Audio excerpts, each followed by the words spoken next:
Good morning, afternoon, and evening, ladies and gentlemen. My name is Zachary Nolan. My name is Carter Nolan. Welcome back.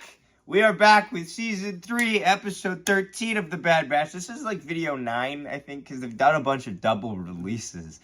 This was a fun episode. This was great. I like this. So we have 3 reactions. We're not going to go into them right away, but like overall, this has been a good arc. I think the last 2 episodes have been really the same arc.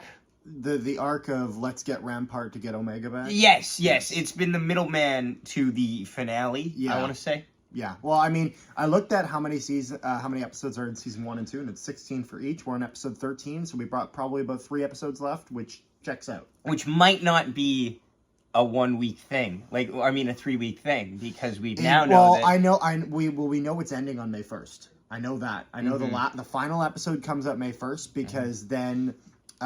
Tales of the Empire comes out on May 4th. Yeah, which we'll do one video for that, encompassing the whole series. Okay, sure, that's fine. It'll be like just super cut of all of it. But yes. So let's do the first reaction. We don't have any proof of this, but it looks kind of the same as Cloud City, and we thought that was a cool design choice. This is Bespin? Oh? Wait a minute, why? Why are we on... What? Which, by the way, it totally is. Gas planets, or mostly gaseous planets in Star Wars, is always a fun concept. Yep. And it's something that always works with what's being given, like whether it's Mandalore or something else. Anytime you lift the place up from the setting. Rampart, this episode's great. Floating space station. But not necessarily in space. What do we think of the Omega sections? The Omega sections? Decent. I think it was more of like, I think there's eventually going to be, what's the name of the scientist again? I'm trying to remember. Emery? What? Emery? Yeah, they've shown confliction in her and this and that. She needs to get shot. And they're eventually leading towards that, but they're taking other steps. It was nice to actually see that there was more than one scientist, and it wasn't just her that was there, and the other one was really skeptical and whatnot. So it added a little bit. They also do a good setup here by showing you the thing that is going to be used as their escape, rather than them escaping and it just happens to be there. That's good. That's good storytelling. Obviously, I think it's like a common trope that you want to have where you show something, you put it, you set it down, and you're like, that's a surprise tool that will help us later. Yeah. And that is what ends up happening. Well, and I can absolutely tell where they got the inspiration from this escape from. This is exactly the escape from Alcatraz. 100%. It totally is. Because think about it, they're in their cells, and then they get like a little thing to start chipping at the wall at, and then they get behind the wall, and then they get out. Okay. That's exactly what this is. That's like every prison escape ever. I know, but the thing is that the Alcatraz one is that's the one. You know what I mean? I see. The one that got famous. I see. Also, we get to see Echo this episode, which is great. Yay! There's our boy! There he is. Is it just you? Damn, no wreck. Echo's fun. Echo's always fun. I always like seeing Echo. Echo's fun, too, because also it just lets D. Bradley Baker just, like, and I know what he's always said is, like, every clone trooper has a slightly different voice, but Echo's pretty much just straight down the middle. Like... Yeah, well, Echo is, like, because... Like, the rest of the Bad Batch are a lot more distinct because they're kind of... Echo wasn't originally supposed to be part of the Bad Batch. It was only because he got screwed up by the Separatists that he eventually becomes in. So this is true.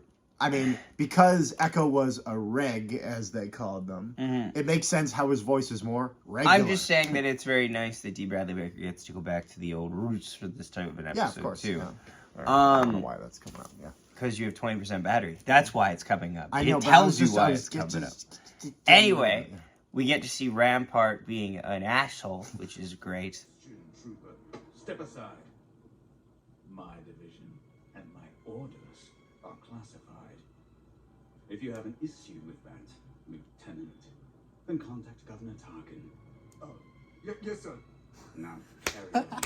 Yes. Dog! Yup. Just British your way through it all. I missed this. Shall we? I like that. That's great. Boss Rampart's fun. It's a testament to the actor's chops. Like, he's always great in roles like this. Whether it's good guy roles or bad guy roles, he's always fun. I would like to see more of Rampart in some other show or some other medium. You'd have to like go with him younger, though. That's fine. Because I'm okay. older, I don't think it'll with work. that. I'd also be curious about potentially a book related to that, just because, reading a bit of the Thrawn book, and they talk about Governor Price a lot in that Who book. reads? No. It's a good book. Shut up. And so I'd like to see Rampart maybe possibly in a book. Yeah. Cool. I'm curious. There's not much more I can really think of in this episode. Is there anything that you can really think of? Actually, I will say I don't know what happens with all the children. The children's end game, I'm very curious about. Yeah. Because they're all Force sensitive, and I think that's an interesting end game. Yeah, there's a few things I'm curious about. Number one, does Vader know about this? I don't think he does. I'm actually 1,000% sure he doesn't know about this. Can I tell you why? He doesn't. Can I tell you why? Yeah, go for it. He doesn't even know about the ISB's operations. That's fair. Vader is literally just a weapon that gets thrown out there every now and then. Like, he does not, because I'll put it this way, he's in charge of the Inquisitorius program. Absolutely. That is it.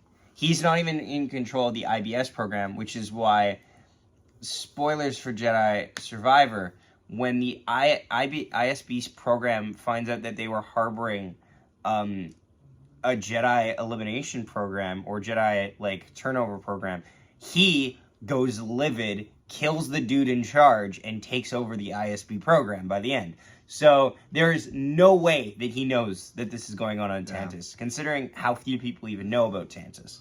That's fair. And then also, I really don't. And then the Bad Batch, what's the end game for them is I don't know if they live through because this is the final season. I am very happy, though, that they kept the trope of Tech being dead.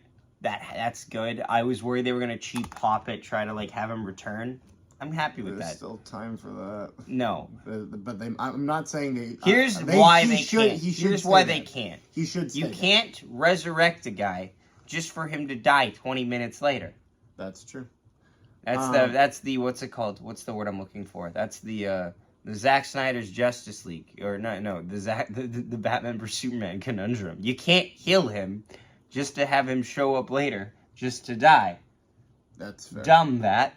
Yeah. But yeah, no, this was a great episode. We're happy with this. Is there anything else you'd like to add, Carter? You think we're good? We've covered it all. I don't really think so. Just curious for what comes next. Yes. Thanks so much for watching. Please leave a like on the video and subscribe, and we will see you next time.